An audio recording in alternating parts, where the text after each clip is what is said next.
الحمد للہ وحدہ والصلاة والسلام علی من لا نبی بعدہ۔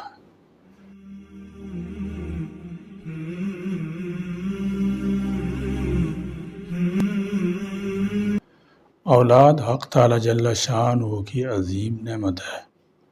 نسل انسانی حسب و نسب کی بقا اور انسانی معاشرتی عمارت کی تعمیر کا ذریعہ ہے۔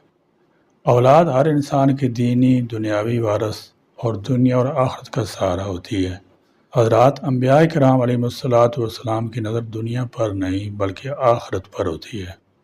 وہ اس دار فانی سے کنارہ کش ہوتے ہیں، انہیں دنیا سے بس ضرورت کا تعلق رکھنا ہوتا ہے، اس کے باوجود انہیں بھی اولاد کی تمنا اور آرزو رہی۔ قرآن کریم نے حضرت ابراہیم علیہ السلام، حضرت زکریا علیہ السلام جیسے اولو العظم انبیاء کی طلب اولاد کے سلسلے میں دعاؤں کا ذکر فرمایا ہے۔ ان عدیہ قرآنیہ میں بیٹے کی طلب کے ساتھ حکمت مذکور ہے کہ بیٹا اپنے باپ اور بزرگوں کا علمی عملی وارث ہوگا۔ اس لیے انبیاء علیہ السلام کی دنیوی وراثت نہیں ہوا کرتی بلکہ ان کی وراثت صرف علم و عمل کی ہی وراثت ہے۔ اولاد ہر انسان کا سہارا اور دکھوں کا مداوع ہوتی ہے، اپنے والدین کے ناتمام امور اور خواہشات کو عملی جامہ پہناتی ہے۔ گویا ماں باپ اور خاندان کی عزت تکریم بھی اولاد سے وابستہ ہوتی ہے۔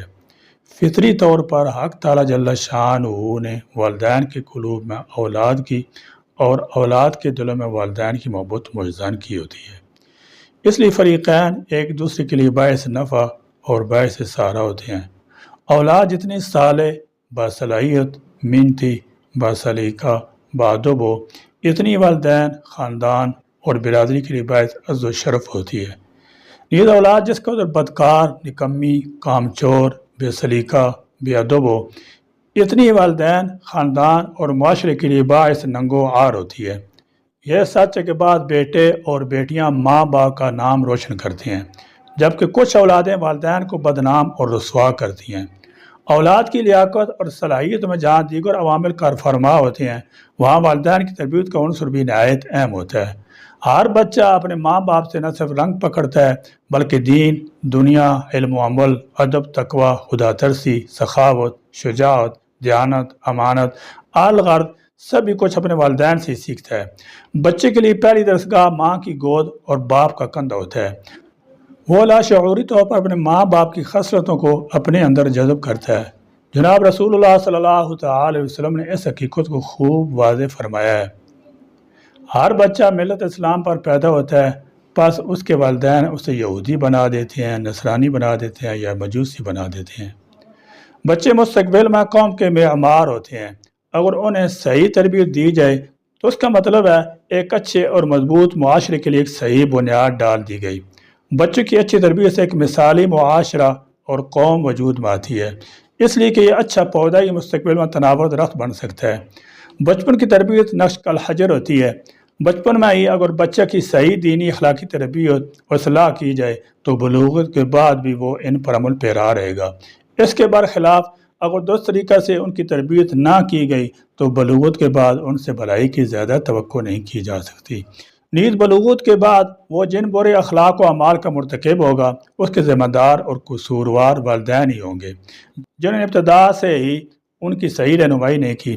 یہ اولاد کی اچھی اور دینی تربیت دنیا میں والدین کے لیے نیک نامی کا باعث اور آخرت میں کامیابی کا سبب ہے، جبکہ نافرمان اور بے تربیت اولاد دنیا میں بھی والدین کے لیے وبال جان ہوگی اور آخرت میں بھی رسوائی کا سبب بنے گی۔ لفظ تربیت ایک وسیع مفہوم رکھنے والا لفظ ہے۔ اس لفظ کے تحت افراد کی تربیت، خاندان کی تربیت، معاشرہ اور سوسائٹی کی تربیت، پھر ان قسموں میں بہت سے ذیلی اقسام داخل ہیں۔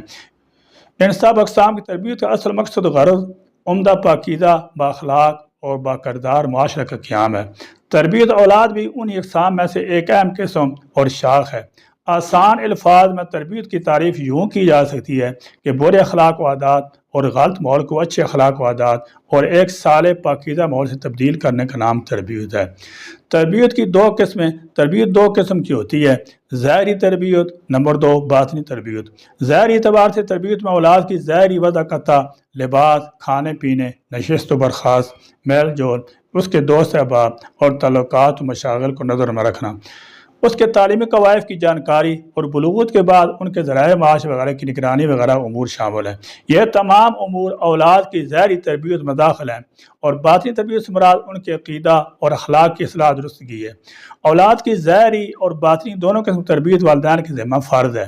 ماں باپ کے دل میں اپنی اولاد کے لیے بےحد رحمت، شفقت کا فطری جذبہ اور احساس پایا جاتا ہے۔ یہی پدری اور مادری فطری جذبات اور احساسات ہی ہیں جو بچوں کی دیکھ بھال، تربیت اور ان کی ضروریات کی کفالت پر انہیں ابھارتے ہیں۔ ماں باپ کے دل میں یہ جذبات راسخ ہوں اور ساتھ ساتھ اپنی دینی ذمہ داریوں کا بھی احساس ہو تو اپنے فرائض اور ذمہ داریاں احسن طریقے سے اخلاص کے ساتھ پوری کر سکتے ہیں۔ مشاہدہ اور تجربہ یہی ہے کہ جو والدین اپنی اولاد کے سلسلے میں ہوشیار، ذمہ دار ہوتے ہیں، ان کی اولاد لائق اور مہذب مؤدب ہوتی ہے۔ جو والدین خود غیر تربیت یافتہ، غافل اور غیر ذمہ دار ہوتے ہیں، ان کی اولاد جاہل اور غیر متمدن آوارہ ہو جاتی ہے۔ دور حاضر کا ایک بہت بڑا مسئلہ نسل نو کی تربیت ہے۔ ملک میں ایک بڑا طبقہ ان فریضے سے غافل ہے۔ اس کے نتیجے میں آوارگی، معاشرتی جرائم، بد اعتقادی، بدعملی، بے روزگاری، بے راہروی پھیل رہی ہے۔ آئے روز دینی اور معاشرتی انحطاط ہوتا چلا جا رہا ہے۔ شرفاء اور معززین کی اولادیں معاشرے پر بدنما داغ بنتی جا رہی ہیں۔ کالجز، یونیورسٹیز کے بعد طلباء و طالبات شرمناک کھیل کھیلتے نظر آتے ہیں۔ تعلیم یافتہ طبقہ میں ایک متعدد بھی ایسا خوف خدا سے عاری ہو کر ظلموں سے توم، ناانصافی، بدعنوانی، رشوت ستانی اور خیانت کا مرتکب ہو رہا ہے۔ ملک میں امن نام کی کوئی چیز نظر نہیں آتی۔ انصاف عدل بھی خواب بن کر رہ گیا ہے۔